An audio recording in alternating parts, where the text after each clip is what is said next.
Thanks, everybody. I'm Jeremy. That's Jack. I'm Jack. We are here to talk about Jack's excellent book, The Secret Life of the American Musical. At the end, as I think you've heard, we're going to take some questions, so be thinking of them now if you like. And I have to say, Jack, that it's a pleasure to meet you. I feel like our lives have intersected, have crossed over like 16 times. Unbelievable, so many times. After years and years of being around Broadway together, and now here we are in my new hometown, Chicago. So, you know, of all the gin joints, I'm glad that you're here. Where's the gin? No. But one of the things that I liked best about your book is that, has anybody read it yet? Or are you all here? So a few of you have. So it's this masterfully authoritative look at getting inside musicals and trying to make sense of how they work and why. And what I love about it is that as authoritative as it is, there must be half dozen places in the book where you essentially say, I don't know why this is great, but it's great. That even you who've been inside it for all these years in many different ways, there are things about the American musical that are sort of beyond our reckoning.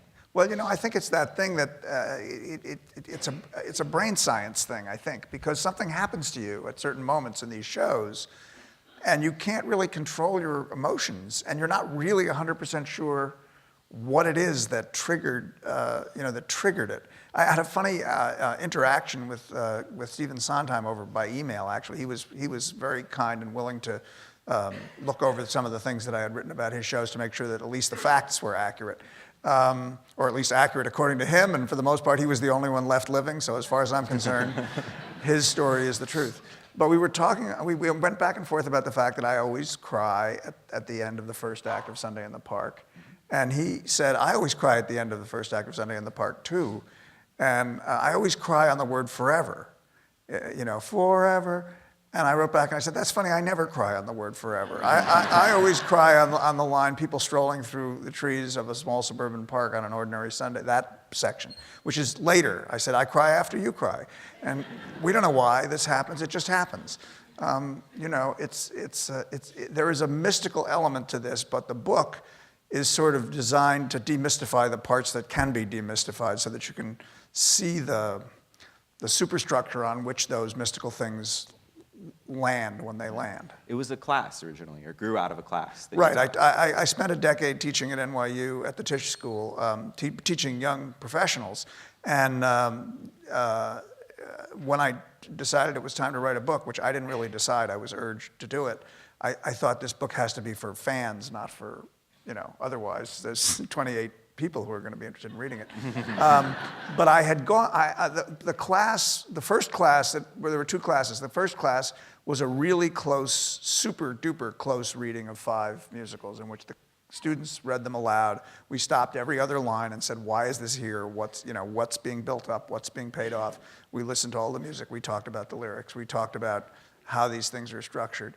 And the second class was a class about song plots, and a song plot had nothing to do with the plot of a show, is like a graph on which you can put an opening number goes here, and the next thing that happens is an I Want song, and the thing that happens after that is usually a conditional love song, and you can actually plot out how these things are built, and it comes in very handy when you're making a new one, because you can look and say, oh, I get it, we forgot to put this in, and that's why we're having trouble with this part of the act. Right. You said there were 5 musicals that you taught in that class. What were the 5? Well, the original, we shifted them over time, partly because there were some that the students just didn't like, and partly because I got bored and wanted to try new things. The first year, it was only 4. It was Gypsy, Guys and Dolls, My Fair Lady, and South Pacific, which seemed to me to be a good balance of shows that are very well written, but one of them is a kind of Broadway classic comedy. One of them is really an epic, a historical epic, South Pacific. One of them is a very sophisticated intellectual love story, which is My Fair Lady. And what's the other one? Guys and Dolls is just a blowout comedy. And Gypsy is a kind of perfectly written showbiz story. And showbiz stories have been a staple of Broadway musicals from the beginning, because, you know, let's put on a show gives you a really good excuse to then put on a show. But so in this class, so these are a couple of things you'll pick up in the book, but what was fascinating to me is to see how you take moment by moment through that song plot. Right. And there are these terms, you know, the I Want song, I think people probably know. Does everyone know what an I Want song is? Do we know? Oh, please, one person please, does. Jack, what is an I Want song? The thing that, the sort of basic premise that this all teed off from actually was I wrote the book for a complete disaster based on a Jack Finney novel called Time and Again. And when you say book in that context, the script, the libretto for a musical version of it that we did at the Old Globe in San Diego and then did at the Manhattan Theater Club in New York. And it was a really seriously humiliating experience from beginning to end. And what I learned from that, I was very early in my career, was that there was no way to turn this novel into a musical. And the reason is that most really successful musicals, and there are exceptions to everything I say in this book, but most are driven by a protagonist who is hell-bent to get something and achieve something, and a very serious series of hurdles that are put up in the way. There's a very scary adversary to the person getting what they want.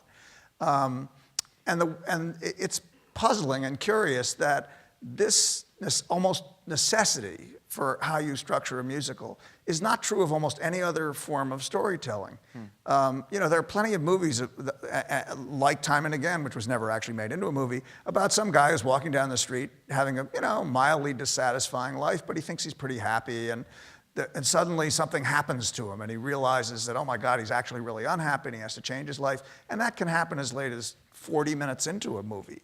Clueless is a perfect example. You can't do that in a musical. And I think you can't do it in a musical because musicals stop and start so often. There's songs that aren't really relevant to the plot, there's scene changes, there's dance numbers.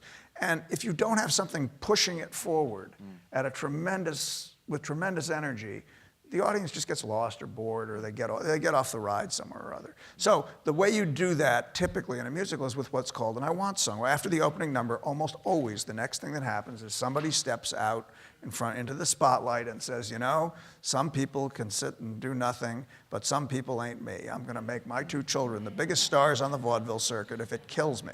And what's more, I'm gonna rob my father blind to do it and run away and hitchhike all the way from Seattle to Los Angeles. And, you know, pretty soon you have Gypsy. And without that number kind of kicking the thing off, it's very hard to succeed. Right. So there's an I Want song. Right. All I want is a room somewhere far away from the cold night air. You know, there's one in almost every show. That's good. I love that one. Yeah. But the funny thing about that one is, in a story that's principally a romance, like My Fair Lady, there's frequently two I Want songs. And why can't the English is actually an I Want song?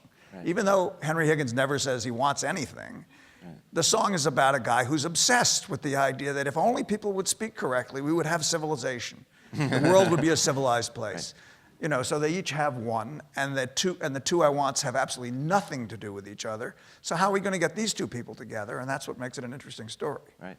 So you talk about these couple steps, these things that there's a line. You quote a producer. You don't name him or her, but you quote a producer who says to you that he or she thought that the project that, let's just say he's, because this is getting tedious, he was going to work on was going to break all of these conventions. And what he found is he was hewing to all of the conventions. Because even when you don't want to, you end up there. And the reason it's really interesting is because he said, because the material might change, but you're still putting it on for an audience. And the audience is full of human beings, and human beings want what human beings want. And for whatever reason, the form as it's developed over time to start with an I Want song is because it turns out whatever the playwrights might want to do and the composer and lyricist, that's what you want. And if the show is going to work, it has to somehow at least meet the audience halfway. Right.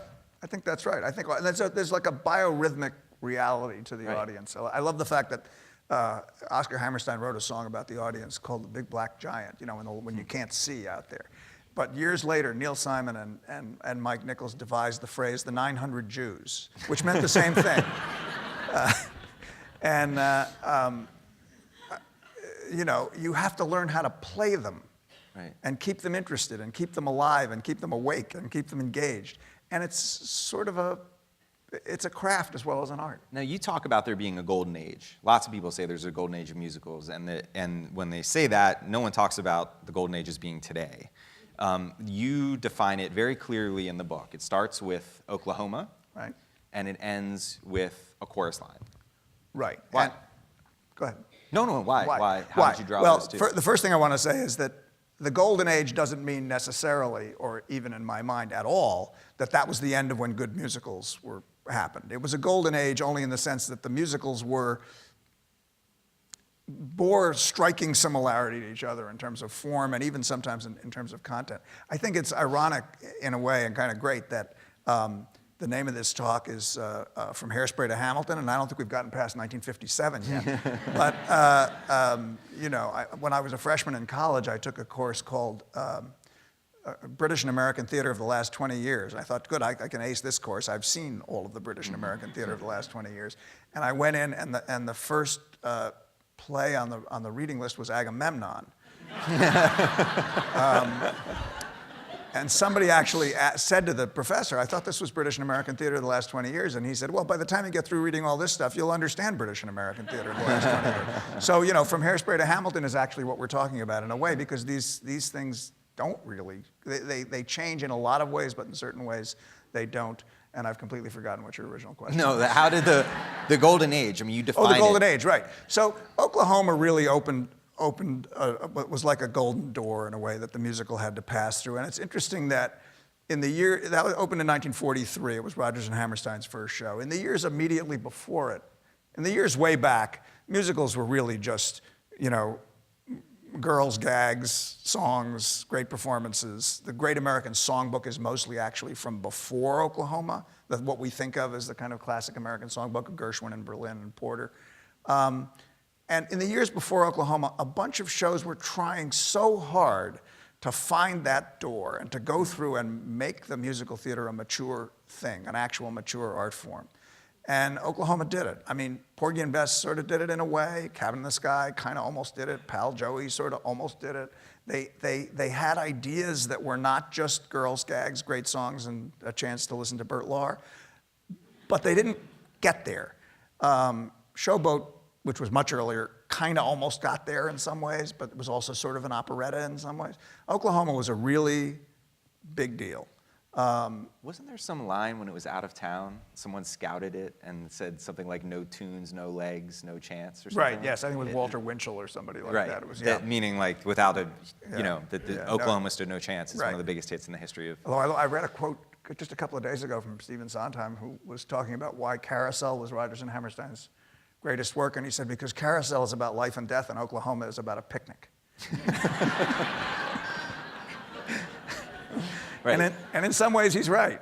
But so it joined form to content, and it had a subject. It may have been about a picnic. It is actually about a picnic, but it had a subject. It was about a state that was about to become a state, and what it meant to be an American, and what it meant to become an American. And it was a wartime show, so it was about defending our country in some way or other. Even though that wasn't the plot, that didn't have anything to do with the plot.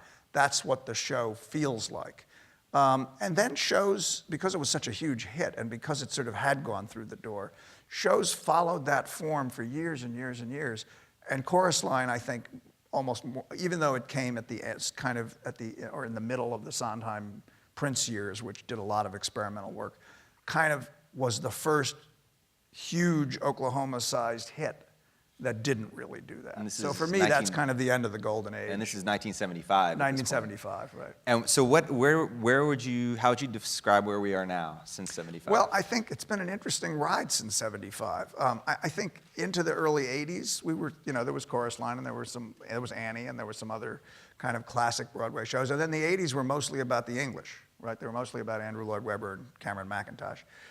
It's hard to think of a lot of 80s American shows that we consider, important. And then at the beginning in the 90s, we started to get these musical comedies that were, the Lloyd Webber shows were sort of a modern day version of old-fashioned operettas in a way. And then we started to get these musical comedies like Urinetown, and then somewhat after that, Full Monty and The Producers and Hairspray. And you went through a little musical comedy phase. And then, and now we're very much in a kind of post-classic show tune age, of which Hamilton is the greatest example, but Hairspray is certainly another example. And Rent is kind of, I think, if you think of Hair, which was in the late 60s, as the showboat of this musical revolution. In other words, it happened, but it didn't produce a series of successful rock musicals afterwards. There were some very bad ones, but not successful ones. Rent really said, you know what? The show tune era is over. Right. No one's listening to that music anymore. No one's listened to it in 40 years. Right. We're going to do it this way from now on. And from now on, they basically have done it this way. Yeah, Rent was 96. Yeah. And I started, when our paths started crossing over, I was a drama critic starting in 2002. And I remember Avenue Q opened, as people know Avenue Q, it's this kind of grown-up Sesame Street, but with dirty puppets. And it opened at the Vineyard Theater, which is this little but great off-Broadway space. Right. And I remember hearing that they were going to transfer that show to Broadway, and I thought, no way. I loved the show. I thought it was great. But I was like, there's no way there's a Broadway audience for that. Wins the Tony for Best Musical, runs for years, is now sprouting companies all over everywhere. But it does feel like in those same years when it's also about Hairspray and Spring Awakening and Passing Strange and Hamilton, it just feels to me like the moment we're living through is suddenly it's all on the table. Right. Everything. And the trick, I guess, as you say in the book, is about trying to find a way to get the energy of that, the excitement of saying any kind of music might be Fela. Fela Kuti's music could work, but it's about understanding how this structure, why it has persisted for as long as it has. Right. And you talk about how those two things do not always line up. It's hard. Rock and roll, classic rock and roll from the early 60s, and I did Smokey Joe's Cafe, so I grew up on that music. Doesn't have any content. In fact, Jerry Lieber, who wrote the lyrics for a lot of those songs, said, a lot of them are just content-free. It's about rhythm and the immediacy of kind of dancing and everything. But and of course, the theater is about content and character. So it was a very hard job actually to match that whole rock and roll tradition to the narrative tradition of the musical theater. And it happened little by little. And what's interesting about Hamilton is rap and hip hop actually are much better narrative forms than traditional rock and roll. Yeah. Rap wants to tell you something, right. And it usually wants to tell you something that you may be afraid to hear, which is a great theatrical thing, I don't know if you know this. This is. So Lin-Manuel and I wrote the book of Hamilton. It's a fantastic book. Thank you. It's a great, great book. Yeah. Things that help give you a writer inspiration. Try to keep up with Lin-Manuel Miranda as your writing partner. But the reason why Lin and I wrote the book together is we had gotten to be friends, and we got to be friends because for years, when I was still a critic, I had been writing repeatedly that hip-hop has this immense power for telling stories. That no one is taking advantage of. That hip-hop, if you think about it, is a kind of verse drama. And verse drama is what Agamemnon. Right, yeah. That for I remember it. But for most of Western theater, that's what theater was verse drama. Right. There's elevated speech. There's something that, it's like they all knew something, and we kind of forgot. And now suddenly it's Nas and Biggie Smalls, and these MCs are the ones who are rediscovering how mesmerizing it can be to tell a story this way. And so I wrote this, and then when In the Heights came along, and within 5 minutes, I just finally felt like, thank God, here's someone who understands this stuff. Right. And so after that is when we got to know each other. But it is true that there's a way that Hamilton is the new hot thing, and it is a rediscovery of some very, very old wisdom about what it means to hold an audience's attention. Yeah, I think both in what you've just said about the language and the elevated language, and if you look at Shakespeare or you look at Hammerstein, really, at a certain point we started to set it to popular music, but it's all, it's a way of heightening what you're trying to tell someone. Right. But what's interesting about Hamilton, among the 5 million things that are interesting about Hamilton, is that it still follows a lot of these techniques, and I don't really know, I haven't talked, I was sort of going back and forth with Lin-Manuel when I was in the middle of writing the book, and then suddenly he couldn't find time to return my emails anymore. I don't know what happened. It was just, you know how many techniques and I'll just pick one as a random example because it allows me to refer to Hairspray as well. Yeah. After the I Want song, if in a romance, there's frequently something called a conditional love song. We call it a conditional love song on Broadway because of If I Loved You from Carousel, which is about, and what it encapsulates is that moment when a man and a woman, or in some cases a man and a man or a woman and a woman, see each other for the first time and want each other but aren't sure what that was going to mean for their lives and whether the other person will be responsive or not. And it's just this huge opportunity to write about a universal human moment that we don't know the outcome of. It's an inherently dramatic moment. So If I Loved You, which is the centerpiece of Act 1, Scene 2 of Carousel, the bench scene, is just such a perfect version of that the term has become generic, conditional love song. But you know, there's a million ways to do them. And we always have to keep doing them because that moment always keeps happening in life and it always keeps happening in stories. And I was fascinated. I went back to see Hamilton last night when we got here at the Chicago production of it, at how Lin-Manuel did it, which is he did the same scene twice. That's how the ambivalence is done. You see the scene, and then it literally rewinds like a spool of film going backwards, and you see the scene again from a different point of view, and you realize that what you thought you saw is not what you saw. And that's really a conditional love song. And in Hairspray, they also did it in a completely different way, which is a song called I Can Hear the Bells. The problem in Hairspray is slightly different, which is the girl, Tracy Turnblad, is madly in love with the guy, and the guy doesn't know she exists. So it's the dramatic moment is slightly different. But she creates an entire comic version of how this love affair is going to go in her head, and then it's acted out in dumb show on stage. And that's a conditional love song. And they all come in exactly the same place in the story. So this idea, even in something as completely fresh and new and revolutionary, to use a word from your book title, is really celebrating a tradition in a way. Right. For some of my favorite stuff in the book is about Hairspray and about you give us these glimpses of the creation of that show, and you seem to have more loyalty to the conventions and to the way that musicals tend to work than the other people who were involved with the creation of it. Can you talk a bit about when Hairspray was coming together? Well, Hairspray, Margot Lyon, whose idea, she got sick one night and was at home and watched Hairspray on TV because it happened to be what was on TV.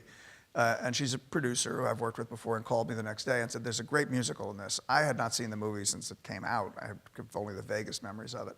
And I watched it and I thought, she's out of her mind. This is a ridiculous, terrible idea.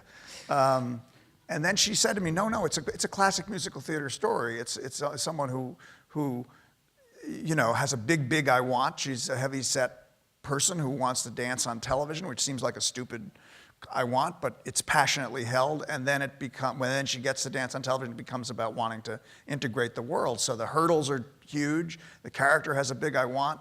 It's a perfect musical theater story. And I thought, you know what? She's right. I'm not going to argue with her anymore. Let's do it. And then she hired Mark Shaman and Scott Whitman to do the score, and a wonderful writer named before Harvey, before Tom Meehan. Mark O'Donnell, who died. Thank you. Margot, is that you? And Mark had not only never written a musical before. I'm not sure he'd ever even seen a musical before. And sorry. He wrote 3 Hasty Pudding Shows. That's right. He wrote Hasty Pudding Shows, which are sort of musicals. Which count as musical theater. And we're both Harvard graduates, so I should know that. But I didn't. So Mark's first draft of the show set the tone and the voice and the political ideas and all of the kind of things that make Hairspray, to me, goofy as it is, an important show. But he really didn't have any sense of what the structure of the story should be. And Tom Meehan, who had written Annie and was one of the co-writers of the producers, came in and looked at it and said, well, it's Cinderella. This is just Cinderella. She wants to go to the ball. She gets to the ball, and then she finds out that the ball isn't what she thought it would be. It's Cinderella. So he wrote, with Mark, an additional draft. And eventually Harvey Fierstein, who starred in it, sort of ran it through his computer and did some work on it. It took a lot of doing to get done, but they weren't particularly wed to the idea that there were these patterns that they were following. And in the end, they ended up following a lot of them anyway, but not so willingly. We had some really roaring fights on Hairspray. It was fun. Right. Yeah, the 11 o'clock number, right? Is this one that... Well, there's this, story. Well, I don't know, can I use bad language here or not? Chicago? I mean, right? No, the end of Hairspray,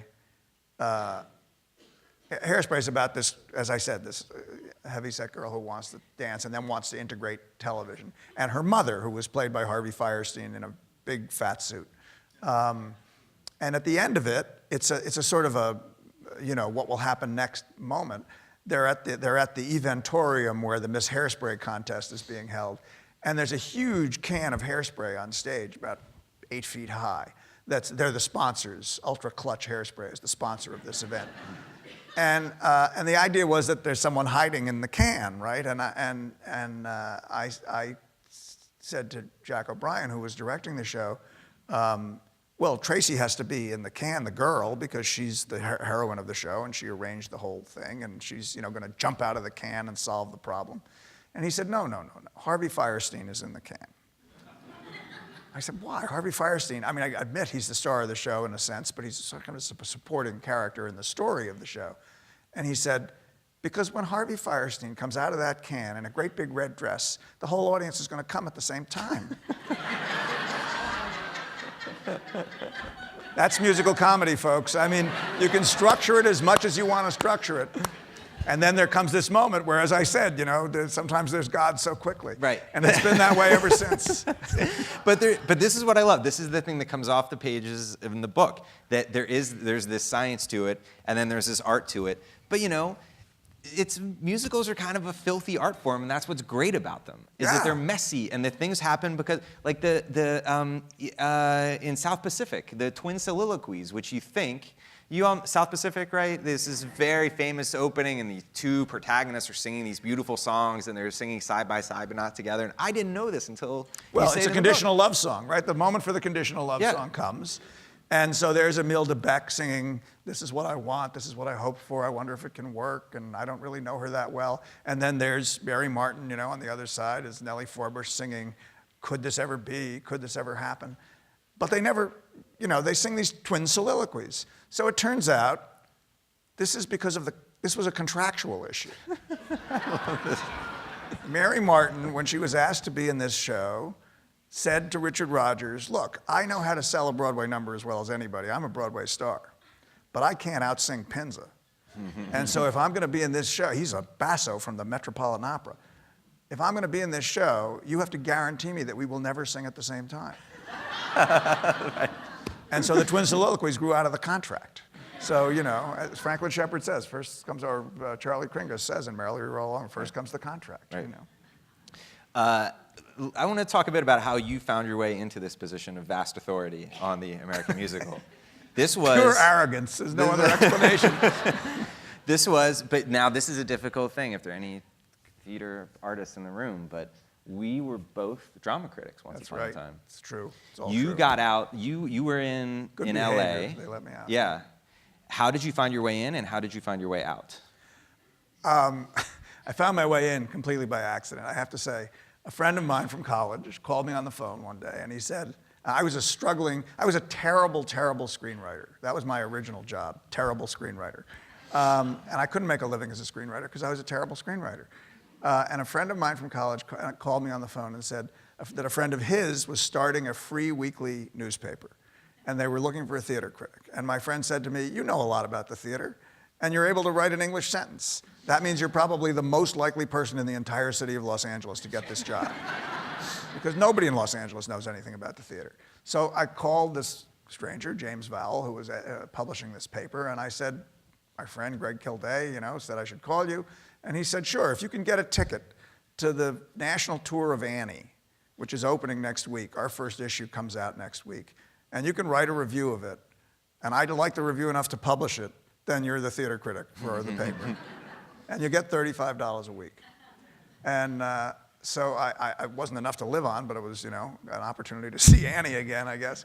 So I wrote the review, and they published it. And I got $35 a week. And an ironic sidelight of this is that a few weeks later, this paper lived for about a year and a half. A few weeks later, he said to me, James Vowell came to me and he said to me, "I've just hired a genius." And I thought he was talking about me. How stupid can you get? And I said, "Thank you." And he said, "No, not you." He said, "I've just hired a genius." I said, "Oh," he said, "I've hired a cartoonist who's a genius." And he showed me this cartoon. And I read it and I thought, what? I don't understand. What? It was Matt Groening. Oh my God. And he was getting $70 He's the creator a of week. The Simpsons. Everybody Creator know? of The Simpsons. Yeah. He was getting $70 a week because he not only wrote the cartoon for $35, but he had a station wagon, and so he could deliver the paper. He's no longer earning the $70 a week. Anyway, So very after off topic. But after I had done that for a couple of years, the Herald Examiner, which was a Hearst afternoon paper in LA, daily paper, their theater critic retired, and they called me and said, we've been following your work, and I was shocked that anybody was following my work, and they said, "Do you want to come on board?" So I said, "Sure." And I was there for about 6 years, I think. And in the last of those years, they made me the arts editor. So now I was the theater critic, and I was editing arts copy and assigning stories and things. And in one of those blind flashes that you get, I realized that I was in the journalism business. And I had no interest in the journalism business. I was only a theater critic because I liked the theater. And I thought, I got to get out of here. So I called Gordon Davidson, who was the artistic director of the Mark Taper Forum, who just passed away a few weeks ago, and who I had been panning steadily for 6 years, and said, "I got to, do you want to have lunch?" And I said, "I've got to get out of the journalism business." And he hired me to be the dramaturg at the Mark Taper Forum. I think in his mind, he was quoting, it was a great quote when Laurence Olivier hired Kenneth Tynan, who had been a theater critic, to become the dramaturg at the National Theater. And someone asked him why, and he said, "I'd rather have him inside pissing out than outside pissing in." Yeah. Do you know this? This is when Olivier was married to Vivien Leigh, Right. and apparently forwarded the letter to Vivien. That Kenneth Tynan volunteered to be the dramaturg when they were founding the NT, and Olivier wrote this note at the bottom: "How shall we slaughter the little bastard?" I think that's about how Gordon felt, too. Right. But what's funny in the book, you say that when you got to, after 6+ years as a drama critic, you go to the Taper and start working there, and then learn how stories work on stage.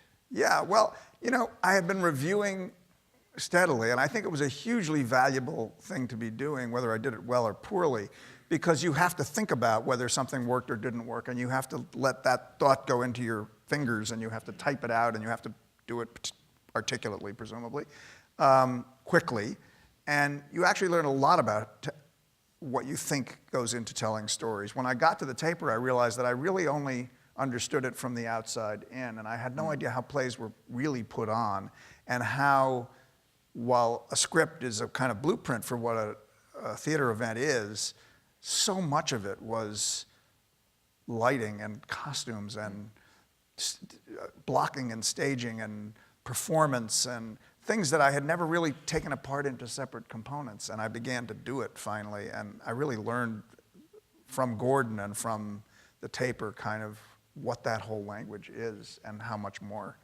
complicated it is than just like somebody wrote a story and this is the story. Right.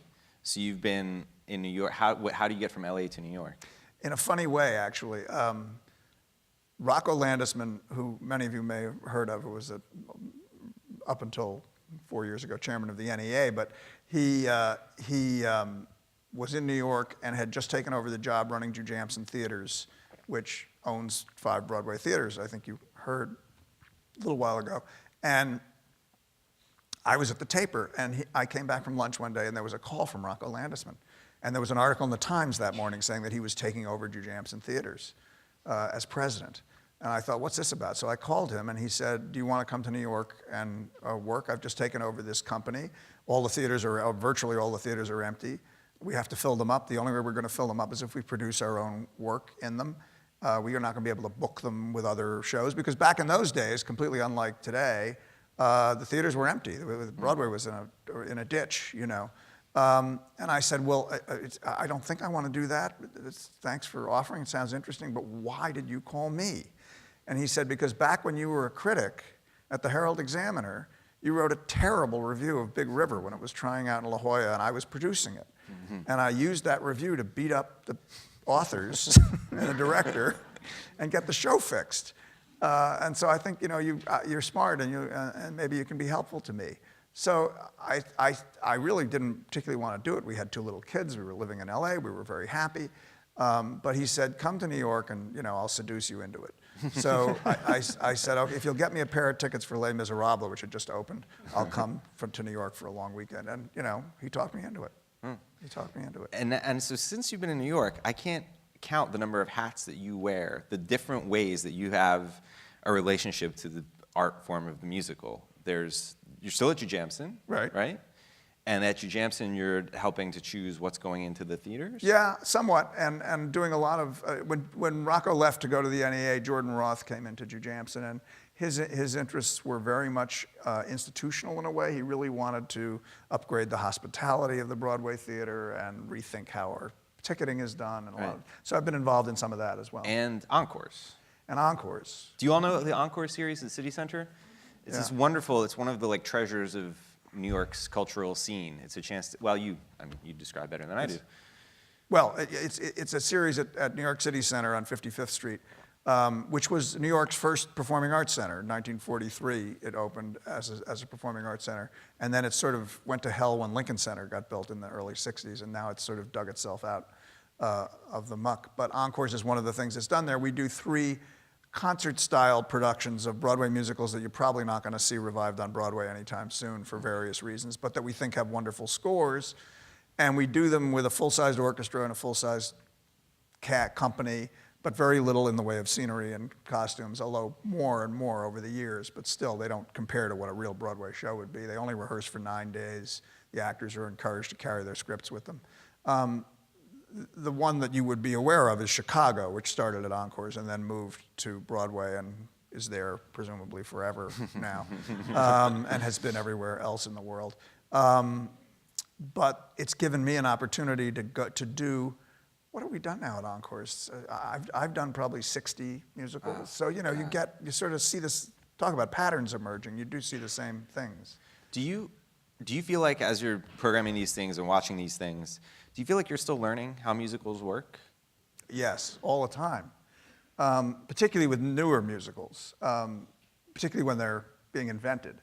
With the revivals and the Encores revivals, a little less so because they come from an era that is so well worn in my mind that there's fewer discoveries. Yeah. But yeah, there's still discoveries all the time. And it's more about the discovery, like in Hamilton, like the conditional love song in Hamilton. It's more about the discovery of how there's a completely fresh and new, as yet uninvented way to do something that somebody else did some other way in 1940. But that's what's fascinating. Yeah, and so you've done these 2 reviews as well that have been to Broadway. And this is fascinating. A musical review where you're using songs that exist in some ways is the purest way to think about the structure of a musical, because you've got an immense number of songs, these pieces that you can put in different combinations and different arrangements. So it's a way to, are there things that you learn about musicals from having that experience of trying to make one? I mean, it's basically on you, right? When you're the one who's... Yeah, the reviews have been, they both basically had the same secret understructure, which is stolen from... That's right, and it's Smokey Joe's Cafe. Smokey Joe's Cafe and After Midnight. And there have been a couple of others that have not materialized that I've worked on. We don't have to talk about them. Well, we don't have to talk about them. One of them was pretty good. But that structure is somewhat different, and all of it is stolen from Amos Behavin', which is the best of all of those shows, I think, that's ever been done. And there's a lot of stealing that goes on. And the thing about stealing in that way is when we did Smokey Joe's Cafe, which was basically my idea, because I had a complete obsessive fascination with Jerry Lieber and Mike Stoller, who wrote a lot of the hit songs of my 10, 11, 12-year-old years. I thought, well, if you steal this Fats Waller review as closely as you possibly can, but you do it with Lieber and Stoller songs, by the time you get through, it won't really resemble Amos Behavin' in any meaningful way. And that's pretty much exactly what happened. I literally put the song list from Ain't Misbehavin' up on a big cork board, each one on a file card, and then I put blank file cards next to it, and I thought, okay, what's the equivalent? And what I discovered was it's really about the Ain't Misbehavin', and then Smokey Joe's Cafe, and then After Midnight, which was a Duke Ellington Cotton Club type show, are all really a journey from innocence to experience, a journey from 5 o'clock in the afternoon to 5 o'clock in the morning, a journey from age 20 to age 60. It's that passageway through life, to put it as pretentiously as I possibly can. Smokey Joe's Cafe, a passageway through life, right. Including Yakety Yak and Poison Ivy. But, you know, that's been the interesting thing about that. The interesting thing about the other kinds of musicals, ones with plots and scripts, like the usual kind of musical, is that yes, you do learn by doing. And by doing, you figure out, and also by watching an audience as you do readings and workshops and previews and whatever, where the audience begins. You can actually watch an audience do this or do this. And then beyond that, which is bad, is program rustling, coughing, sneezing, checking their email. You know when they're not that engaged, particularly today when you see all the little phones light up. They are really bored. And then you go back and think, well, why are they bored? Are they confused? Are they not engaged enough with are the characters not engaging them enough? You can, and then you go back and look at how somebody else did it and say, oh, I see, you could do that. That's what's missing here. That's great. So we have a few minutes left. I want to open it up to questions now. There are 2 microphones out there. It's being recorded, so to make sure that your question is preserved for all time, please raise your hand if you have a question, and the mic will find you. And there are a lot of you, and there's only one of Jack. So if you wouldn't mind, please, let's just try to keep it moving. So like no opening statements, no follow-up questions, just go at him. Can With everything you you got. Yes, explain please. a little bit about the unbelievable success of Hamilton and contrast the Chicago and New York performances, if you've seen them both? The performance here is absolutely wonderful, and a virtual replica of the performance in New York. The performers are different, so that there are little individual shifts and emphasis in terms of who you may be watching at any given moment. But basically, I don't think you're seeing a different show here than you would be seeing there. I think that phenomenal success, which really is a more phenomenal success than any show I ever remember in terms of magnitude, is really, it's a fantastic show. And believe me, nothing I'm saying is intended to convince you that it's other than a fantastic show and just as great as any show that I've ever seen. But I also think that the presence of social media and different ways of communicating with people and the ways in which self-promotion and promotion have changed over the years means that it's achieved a level of being famous for being famous that is different than a show like My Fair Lady, which was the equivalent show in its day, or A Chorus Line, which was the equivalent show in its day. That part of it is not about Hamilton. I think that part of it is about the way we talk about everything these days and the hyperbolic language that's become common and all of that. That's not to take anything away from the show, which I think is an absolutely phenomenal and unique achievement. I'm just imagining Rex Harrison's tweets right now and what those might have looked like. Yeah, exactly. Right. Who has a mic here? Yes, please. You talked about Rent, which of course is based on La Boheme. So do you have something from the opera world that you think would make a great Broadway musical? The opera world is something I'm shockingly unfamiliar with, I have to say. I'm often looking for stories that can, from the opera world, that could conceivably be reconverted. The Most Happy Fella is sort of Tristan and Isolde, apparently, although I don't actually know Tristan and Isolde, so I don't know whether it's true or not. Somebody told me that. But I think it's interesting. Those operatic stories tend to be very much larger than life, very much larger than life. And musicals, I think, tend to be somewhat larger than life for the most part. And so I'm not sure that you'll find one that should be, but Rent is certainly a perfect example of one. No question Carmen, about right? it. Isn't Carmen someone doing a musical of Carmen now? Yes. But, Moises Kaufman, maybe? but yes, and maybe it'll work and maybe it won't. Here's hoping. I mean, the thing about Rent is it really is an adaptation, right? It's not an attempt to do a version of La Boheme. He really just said, I'm going to take what I need and leave what I don't need and change the location and the world, because I think there's a parallel between these two worlds, a bohemian world of La Boheme and the Lower East Side. But he didn't feel any loyalty to La Boheme. It was like a garden from which he could harvest things. And I think if you do it that way, you have a much better chance of succeeding. You got to have your own reason for doing something. Yes, back there? Maybe? Yeah. Yeah, so when I was growing up in the 50s and 60s, all the, what you call the golden age shows, I knew the words to every one of those songs. I mean, all those shows, every one of the, South Pacific and Carousel and Oklahoma and all that. The shows now, and I've seen many in the last like 15, 20 years, they don't seem to come out with those same iconic songs that we can repeat to ourselves. Do you have any... Well, feeling you're about that? asking about, it's a sort of a double-edged question about the fact that you knew all the lyrics to all those Rodgers and Hammerstein and Lerner and Lowe, and maybe even, I don't know, Stephen Sondheim's early shows. But there don't seem to be any iconic songs coming out of these shows. And I think the first part of the answer is that the hit parade changed totally.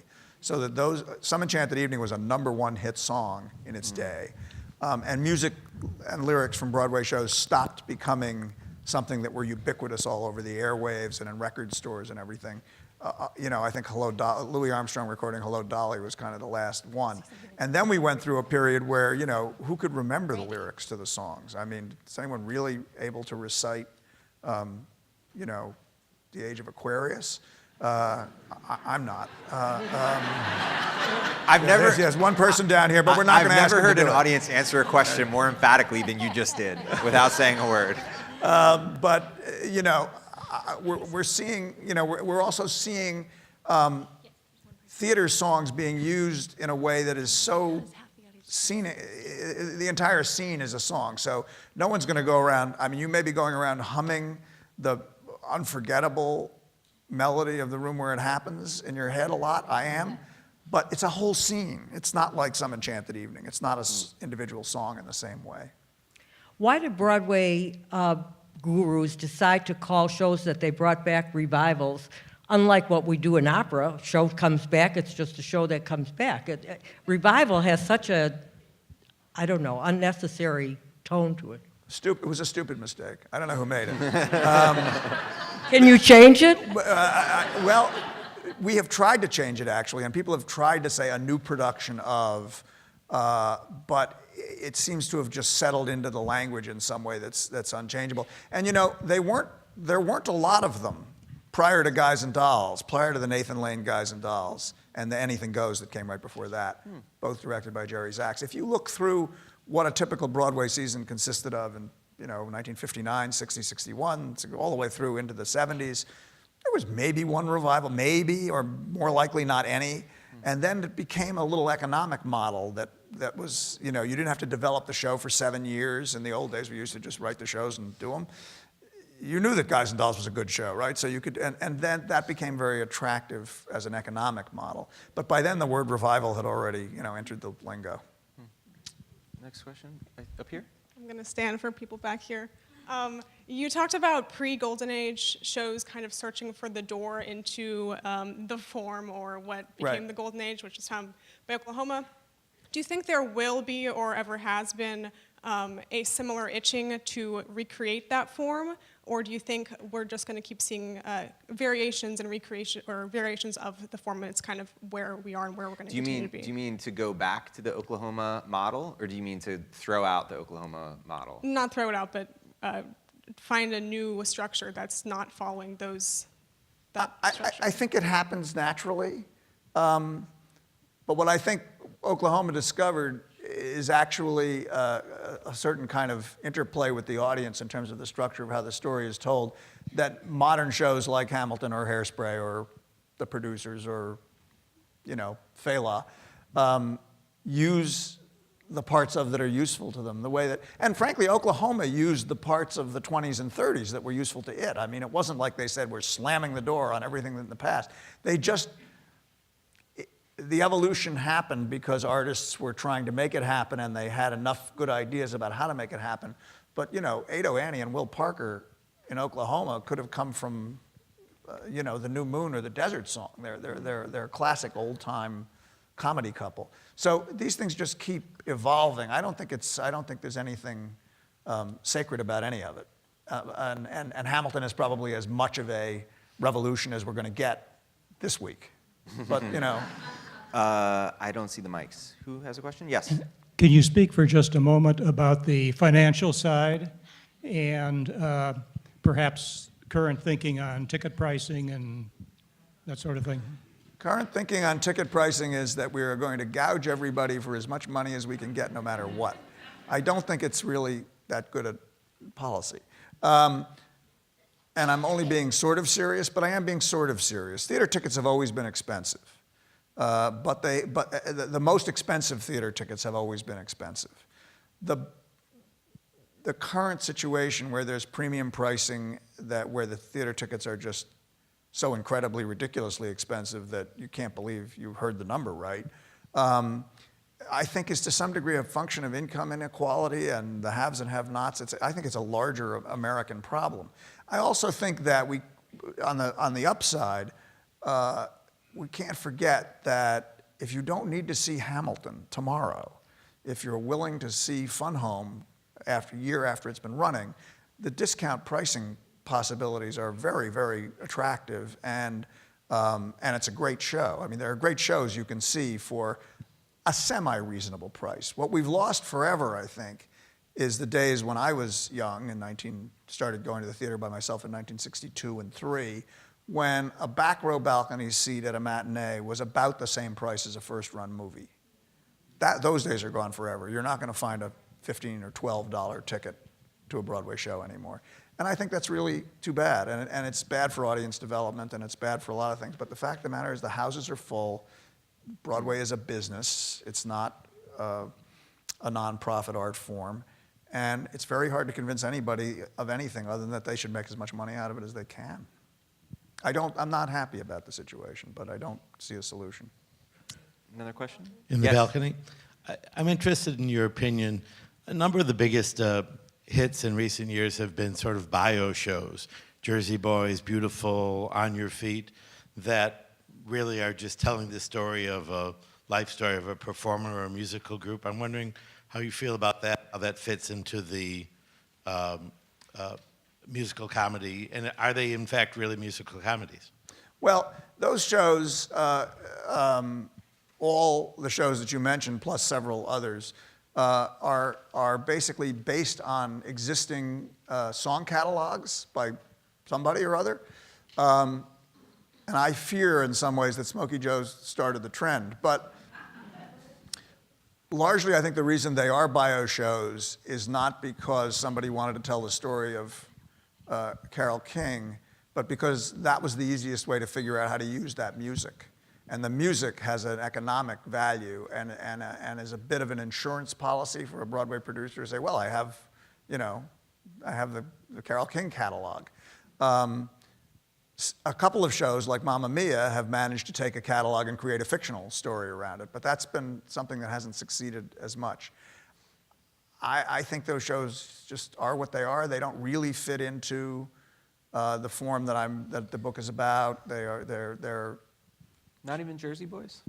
Jersey Boys to some degree. Because I thought I loved Jersey Boys. Oh, I love Jersey Boys. Jersey Boys is very, very skillfully done. Right. Yeah. The way the book was constructed, the storytelling is just I don't know if it's interesting to put it next to the arc that you talk about in the book, but I just thought it was masterfully put together, and it didn't have to be. It is masterfully put together, and they made the very smart decision to never ask any of those songs to do any dramatic work, really. The songs are either performance numbers or they're being done as commentary on a scene that's happening. They're not. Really people don't turn to each other suddenly and say, Sherry, Sherry, baby, you know. And there isn't a character in the show named Sherry, you know. And I think that's part of the reason for its success, is that they used the song so perfectly. And in the case of the Four Seasons, they had a really interesting story to tell. Yeah. That's true. A much more interesting story to tell than, a lot of celebrity stories. I'm told we have time for one more. Yes, before our last question, I do want to remind you we have a book signing right outside of this theater immediately following this program. All right, last question. And I have the a pen. finale. Oh, hi, thank you. I was wondering if you could reflect a little on the revival of Shuffle Along, or would you call that a revival? And just, there was the 1921 version and the version on now, and just a little bit about the journey and what we ended up with. Did everyone hear that? The question is about Shuffle Along, which was on Broadway earlier this year, though not for very long, which was a surprise. I thought the show was terrific. But, the Shuffle Along really was not a revival. It was a new show theoretically about the creation of an old show. Shuffle Along was a 1921 musical that was a landmark musical in that it was the first of its kind that was written, produced, directed. Everything about it was done by African Americans. The orchestrator was African American. Every arranger was African American. And so it kicked down the doors for Broadway entertainment in a lot of very, very important ways. The show that was done last year, which starred Audra McDonald, was really an attempt to recreate the world in which Shuffle Along had happened and be about the characters who made that show, the authors and performers who made that show. I probably should keep my own opinion of it to myself. I think, interestingly, it was directed by George C. Wolfe, who's a brilliant, brilliant director, and choreographed by Savion Glover. Interestingly, I think because it had a very strong agenda to legitimize the work that these people had done, it actually was a little bit afraid to show us that work, which was work from 1921 that sounded like what an African-American work in 1921 would have sounded like. And in the same way that, it would be very hard now to get up and sing a whole series of Irving Berlin songs about Jews that were written in the teens, like Cohen Owes Me $97. I mean, no one really wants to hear that song anymore. It's very hard to really do the work the way the work was written. And I had a very complicated feeling about what they did in trying to justify the work without being willing to acknowledge what the work was. But it was a very interesting attempt. And the original show is a fascinating, fascinating show that we toyed around with it at Encores for years. And then Scott Rudin and George Wolfe came along, and that was the end of our toying around. But one thing I do want to say before we go, and I know that was the last question, is one thing about Shuffle Along that is also true of Hamilton, and Hamilton, I think, is a leader in this way. This is what I think is really going to change, I hope is really going to change Broadway in a positive way, is that the phrase non-traditional casting is going to sort of go away, I hope. And we're going to say, this is the best actor for this role, and here's why. And the basic tenet of the kind of covenant of the theater is that an actor is a person who's pretending to be a different person. And the question is, how much is the audience willing to accept someone pretending to be a different person who's a different color than they are, or a different race than they are, or is a disabled person, or is a deaf person, or is, we're on a path that I think some of these modern shows have really cracked open. And it's going to be very interesting to see whether the crack leads to a parting of the Red Sea or whether it comes back together again. But I think we're in a very interesting moment about that, and I'm actually feeling very positive about it. That's a great note to end on. Thank you all very much, ladies and gentlemen. Thank you so much for listening.